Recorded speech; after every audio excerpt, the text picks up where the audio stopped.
हे प्रूव्ह करावा लागेल. कारण की का लोक म्हणतात फिरायला BMW पॅकेज 1 करोडचं, 10वी नापास कसा काय, खोटं बोलतोय म्हणून हे संगत घेऊन फिरतो.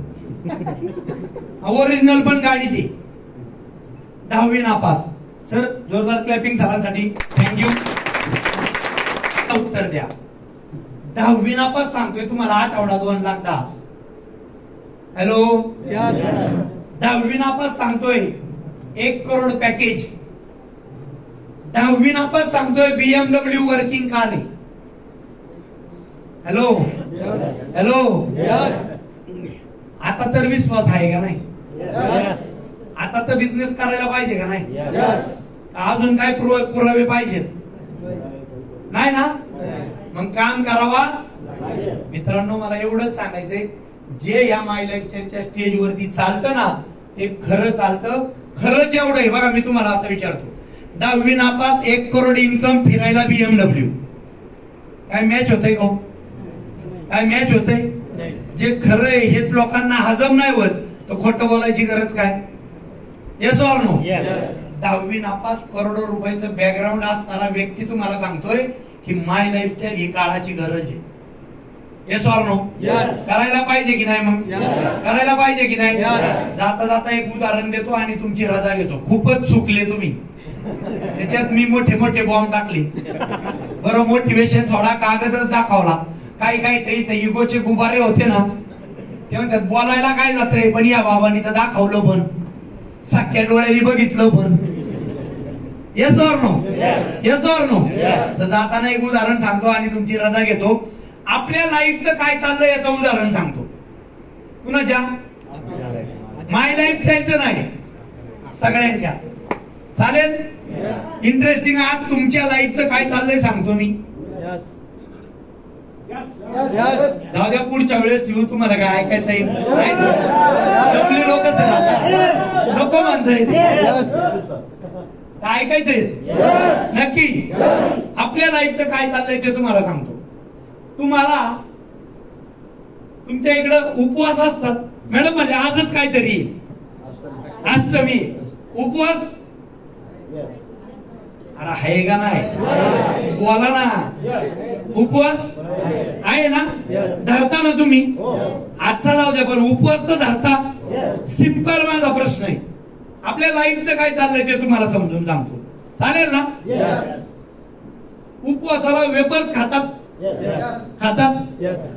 उपवासाला शेंगदाणे खातात ना? हे तुमच्याकडे चालतात ना?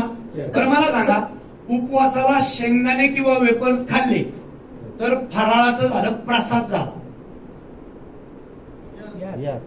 म्हणा ना मग तो तरी NEET. Yes or no? Wafers किंवा शेंगदाणे उपवासाला खाल्ले, फराळाला खाल्ले तर काय झाला? देवाचा प्रसाद म्हणूनच आपण उपवास खातो ना ते. Yes or no? Yes or no? म्हणजे तुम्ही उपवासाच्या दिवशी जर वेपर्स किंवा शेंगदाणे खाल्ले तर प्रसाद झाला. मान्य करता? मान्य करता? हेच वेपर्स आणि शेंगदाणे 31 डिसेंबरला खाल्ले तर हसणारा पार्ट नाहीये सर. काय झाला? अनुभवी आहेच. काय झाला? रिअलिटी आहे, चकना झाला. येतो ऑर नो? त्याच्या पुढचा प्रश्न असा आहे, त्या बिचाऱ्या वेपर्सचा काय संबंध हो? त्या वेपर्सचा काय दोष? त्या शेंगदाण्यांचा काय दोष? एकादशीच्या हातात गेले तर काय बनले? सगळ्यांनी म्हणा, एकादशीच्या हातात गेले तर काय बनले? आणि बेवड्याच्या हातात गेले तर? पण मला सांगा, त्या शेंगदाण्याचा काय दोष?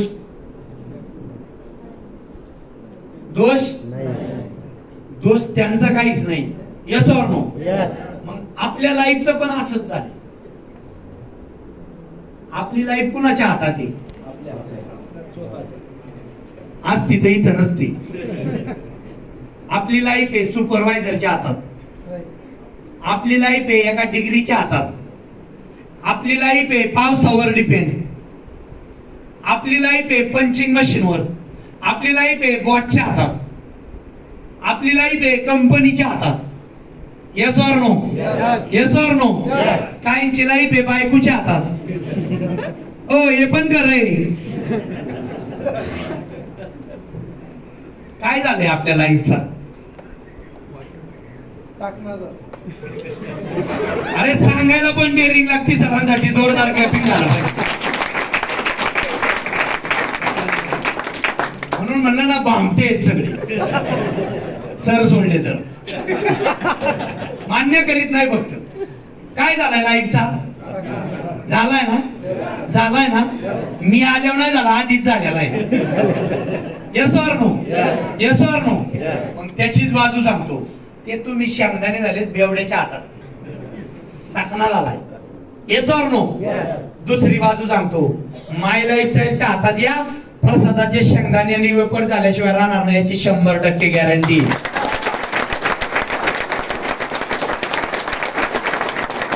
विनापाशी पण हातात माय लाईफस्टाईलचे प्रसाद आहे.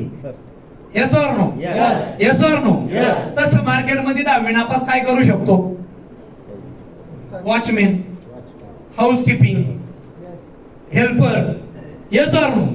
पगार किती? 10, 12, 15 डोक्यावरून पाणी गेलं.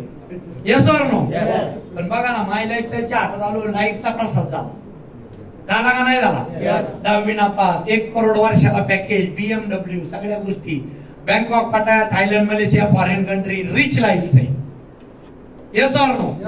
मग 10वी नापास करोडपती व्यक्तिमत्व जर हे करतोय आणि इथं सक्सेसफुल येतं, तुम्हाला करणं गरजेचं आहे का नाही?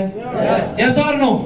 Yes or no? तर करायला तयार आहात? जाताना मी ईश्वर चरणी आणि तुकाराम महाराजांच्या चरणी एकच प्रार्थना करेल की या सगळ्या अंमळनेरकरांना मला जी बुद्धी दिलती, मला जी सद्बुद्धी दिलती ईश्वराने आणि त्या तुकाराम महाराजांनी, की इगो बाजूला ठेवून सरेंडर होऊन या बिझनेस मध्ये काम करण्याची तीच इच्छाशक्ती, तेच मनोबल या सर्वांना ईश्वराने देवो, अशी ईश्वर चरणी प्रार्थना करतो आणि याच ठिकाणी थांबतो.